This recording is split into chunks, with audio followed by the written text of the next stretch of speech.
Hello everyone, James here from JVC Paints. It's been quite a while since I put up a video. So for what I've got for you guys today is a new addition to my Bolt Action World War II collection. It is a 13 dice veteran Panzer Lehr Army for Bolt Action. So what I'm going to do is I'm going to take some photos of the units and talk you through the painting and how I've got the armies set up here. If you guys would comment, like, and subscribe, nailed it, that would be awesome. So yeah, let's take a look at these guys in a little bit more detail. First up, we have the officer here, the second lieutenant, or second lieutenant, or lieutenant, with his buddy. They are regular. They come in at 60 points. The figure on the right is Joachim Piper from Warlord Games, and the figure on the left, the body is from War Games Atlantic. The arms are from the German Grenadiers sprue, and I think the head is as well. I've given them both assault rifles because, hey, why not? I did a bit of a conversion. I found the Fallschirmjäger ammo packs and the FG42 for Piper there. Basic field gray, which was a mix of black and sort of a golden yellow, and then I blended it up, gave it a bit of a black wash, and Bob's your uncle. It came out that well. For the second and third dice for the army, we've got a Kubelwagen and a Chaplain. The Kubelwagen is from Tamiya. It's 1/48 scale. It's 21 points. It's regular. The pintle mount is just for show. It's my standard Kubelwagen that I use for all my games. I didn't make a new model for it. However, the veteran Chaplain here comes in at 31 points. He's got a pistol. The body is from War Games Atlantic. The head is from the Vitrix Spartan kit. The bottles are some bottles that I bought from a hobby shop for 1/35 scale. So I'm stuck with my drunk chaplain theme motif of the German Army here with my Panzer Lehr. And as you can see here in the other view, here we've got the side view in the front of the Kubelwagen. He's ready to bless you and pound the booze.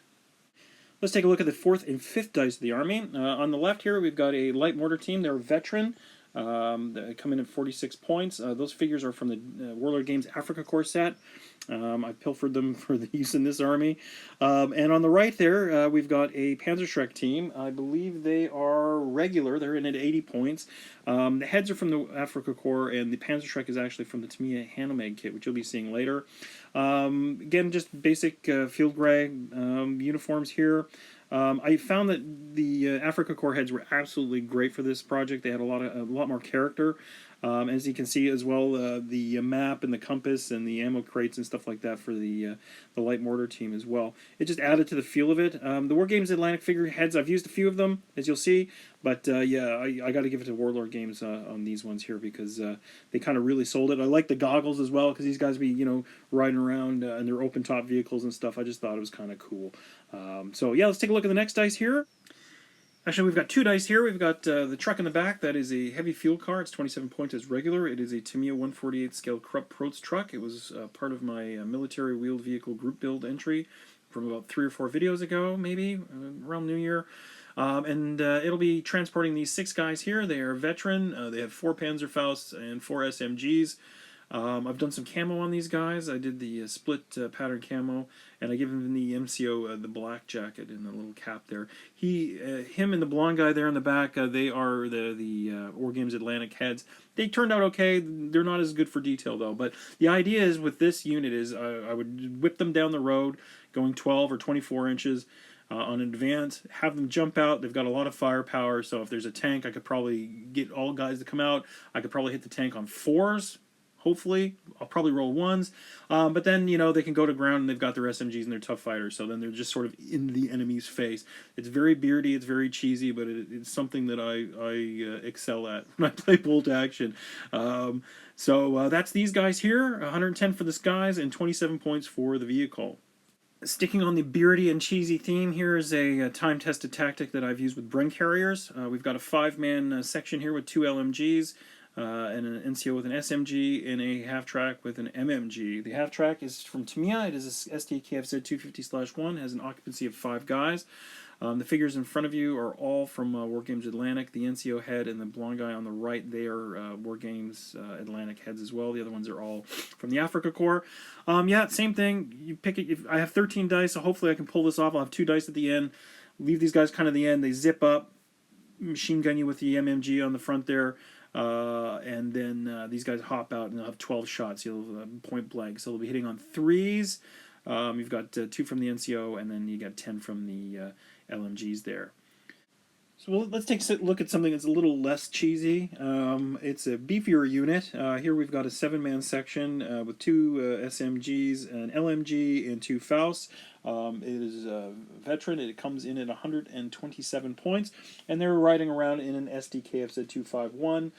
Which is regular and has the MMG on the front. It's 89 points. The LMG, or pardon me, the MMG on the back there, I've left it there as an option if I wanted to, you know, give them more firepower. Kind of the same idea. You'd have 2 MMGs firing. These guys would bail out and give you the business. But these guys are more of an infantry role. We've got a couple tough fighters. We've got a couple of Faust for anti-tank. And then, of course, we've got the LMG for support. Here we have dice 12 and 13 of the Army. We've got an 8-man section. The NCO has an SMG. We've got 2 Panzer Fausts. To the NCO's right, to your left, is the crouching LMG guy, and behind him is the ubiquitous ginger guy that every army needs. In this case, he's a loader. That's a rule. You need a ginger guy. And their right is the Tamiya 148 SDKFZ 251 at 89 points regular. The unit itself is 137 points. All of the heads are Warlord games with the exception of the ginger guy and the helmet cover guy with the Faust. Yeah, just stuck with the basic themes of, you know, field gray. I don't know if you can see it on these guys, the shoulder boards, I did the little lime green on them. And a couple of these guys, you might have noticed it a few times, I've given a couple of these guys little iron crosses tucked under their collars there. This Puma here is not officially part of the Army, but I'd finished it and I wanted to show it off, I guess. I could monkey with the list a little bit to keep it under 1,000 points, maybe lose the Faust and the light mortar and maybe the Chaplain and things like that, and I could maybe shoehorn this in at 160 points. This is a Tamiya kit. I would probably play it regular at 160 points, but it's pretty hard to get, and I just thought, I finished it, I'd like to show it to you guys. So there you have it, guys. That's the Army. I hope you liked it. I've got another bolt action project in the pipeline here. I haven't started it yet, but I've got all the figures for it. I'm not going to let the cat out of the bag right away, but it is a minor power and it is early war, so it's going to be a lot of guys and not a lot of heavy equipment. I'll also have some Ancients on the way. I've just finished up doing some Spartans, so they'll probably be what's next on the channel. So guys, thanks again for watching. Thanks for sticking around this long. Hope you guys are all having a great Easter, and we'll catch you in the next one. Keep those brushes moving. Bye-bye.